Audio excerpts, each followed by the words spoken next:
So the only way we can truly give justice to the people who built our sugar economy is by boycotting the sugar that was built on blood. Hey guys, I know it's been about 4 or 5 days since I put up a real video, so I just want to let you know I am still here. Lots of changes in my life right now. It's been kind of busy, so that's why I've been away. But don't worry, I plan on maintaining this channel for the rest of eternity. Even after I leave this body, I'll probably be running it through various hauntings and things like that. But I wanted to talk to you today about one little thing that you can do to help this entire planet. Regardless of your income, regardless of your physical abilities, regardless of anything, something you can do to help this planet is to avoid and ban, boycott white sugar. White sugar is slave-driven. White sugar was what happened before the cotton plantations in the United States of America. There's a lot of different stories to the whole thing, but one of the stories is that before we even started importing Jamaican contract workers to do our sugar, what happened is a sugar cane, you needed to maintain it, I think at about 140 degrees in order to extract the sugar out of the cane. This was in the old days before they developed new methods of doing it.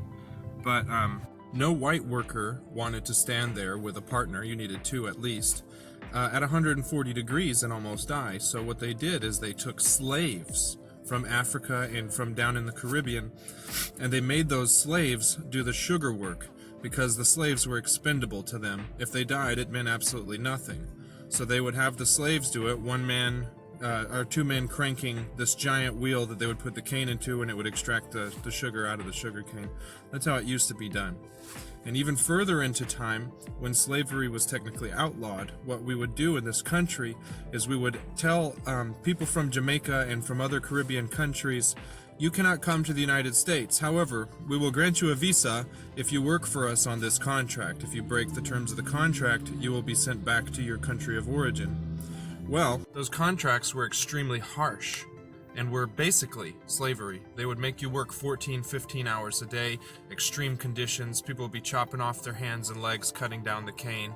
The sugar cane blades of the leaves are extremely sharp, like razors. People would be getting massive cuts, and if they didn't meet the quotas, then they got deported back to their country.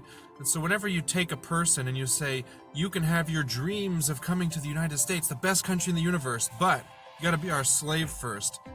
No, screw that. So the only way we can truly give justice to the people who built our sugar economy is by boycotting the sugar that was built on blood.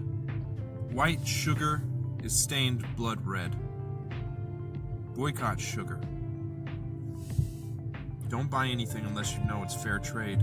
You know where it's come from, and you know that there's not cartels controlling what's going on in another country somewhere just to meet our demands of imports.